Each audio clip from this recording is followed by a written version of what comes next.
Picture this. It's over 2.5 millennia ago, and ancient China is just completely engulfed in chaos. We're talking a totally fragmented kingdom, corrupt leaders running the show, and everyday people suffering immensely. But right in the middle of all this turbulence, there's this guy walking from village to village. No army, no palace, he wasn't a king or a warrior, but he had something way more powerful. He had questions. His name was Confucius, though you and I know him today as Confucius. And as we're going to dive into in today's explainer, he basically built the foundation of an entire civilization. Not with swords, but by uncovering this absolute secret to every good relationship, a secret that, honestly, most people today still completely miss. You see, while everybody else was busy asking why the rulers were so corrupt or why wars kept starting, Confucius looked at this shattered world and asked something totally counterintuitive. He asked, why do human relationships break down in the first place? Like, what actually makes a society fall apart? And on the flip side, what holds it together? He completely bypassed the macro politics and zoomed right in on the fundamental, bedrock building blocks of human connection. Okay, so let's get right into his answer, because it's almost uncomfortably simple. Ready? Everything begins with how you treat the person in front of you. Not in some grand theoretical scheme of things, but literally right now. In this exact moment. In the very conversation you're having today. Confucius realized, look, you can't fix a broken society, or even just a broken life, without first fixing the immediate, face-to-face interactions you have with the people sitting directly across from you. To really get how to do this, we've got to look at the beating heart of his entire philosophy. It comes down to a single word, ren. Now, people often translate this as benevolence or maybe loving kindness, but the most honest, accurate translation is really this. Ren is the quality of being fully human in your relationship with others. It's such a brilliant concept because it means you do not, and actually cannot, become fully human all by yourself. You can't do it in a vacuum. You only become human through relationship, through the exact way you listen, the way you speak, and the care you actually show to the people around you. He summed it up so perfectly when he said, Ren is to love others.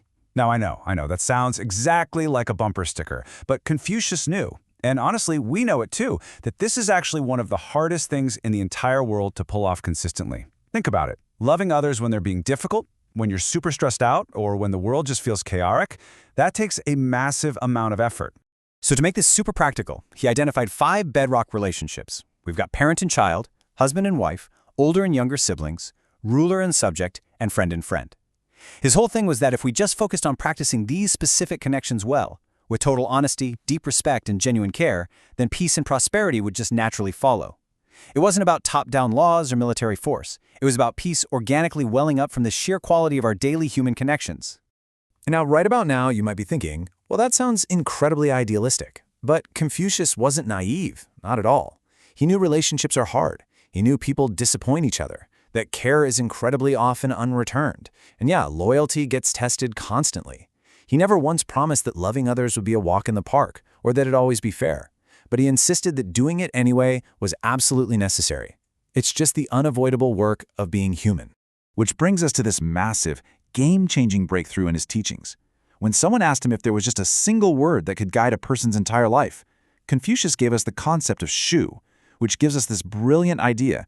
Do not impose on others what you yourself do not want. Sound familiar? Yeah, it's the golden rule.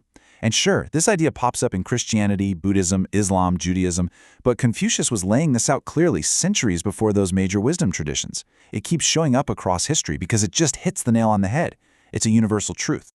So the absolutely crucial point here is this.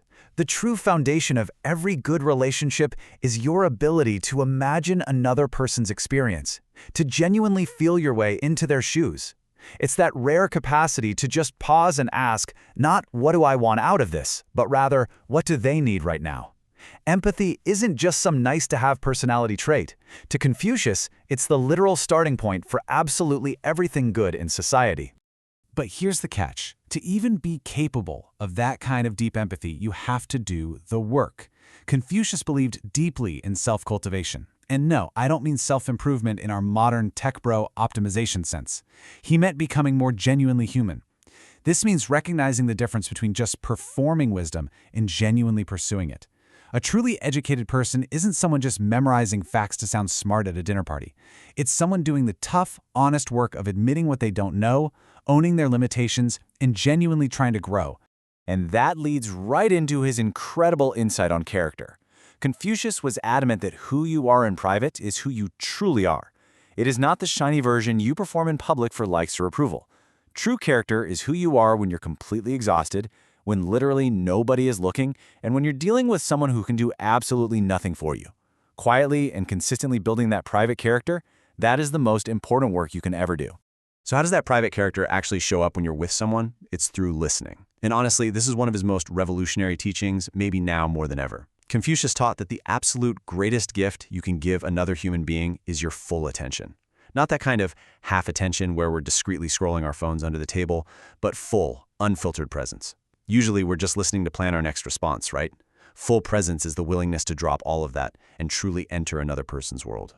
I mean, think about our modern age. Constant distraction, buzzing smartphones, endless notifications, just relentless noise. In a world like that, this simple action feels like a literal superpower.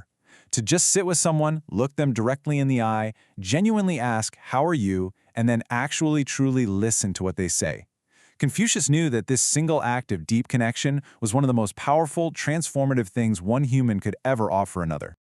To really grasp how deeply the man lived his own philosophy, we have to look at what might be the most profoundly human moment of his entire life.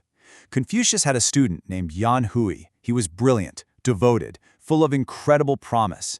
He was the absolute closest student Confucius had, and tragically, Yan Hui died young.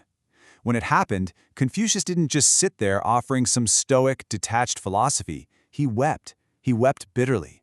His other students actually tried to calm him down. They were like, "Master, you're grieving way too much." But Confucius just looked at them and said, "If not for him, for whom should I grieve?" That moment right there, it tells you absolutely everything about what this great thinker truly valued. It wasn't about abstract ideas. It wasn't about complex theories or maintaining his reputation as some unbothered master. He valued people, the actual flesh and blood human beings who showed up and cared in his life. He spent his entire life trying to change the world through literally the only method he believed was actually real, one relationship at a time. And there's this profound, almost heartbreaking irony to his story. He never ruled a kingdom. He never commanded an army. He actually died believing he had completely failed his life's mission. And yet, here we are, 2,500 years later, and his relentless focus on real, present relationships has guided billions of people. The reason his teachings have endured for millennia is because he hit on a fundamental, unshakable truth. Wealth, power, major achievements, they can never, ever provide what we are actually looking for. The deepest human need we all share is to be genuinely known and genuinely cared for. Not just admired from a distance, but truly, deeply known.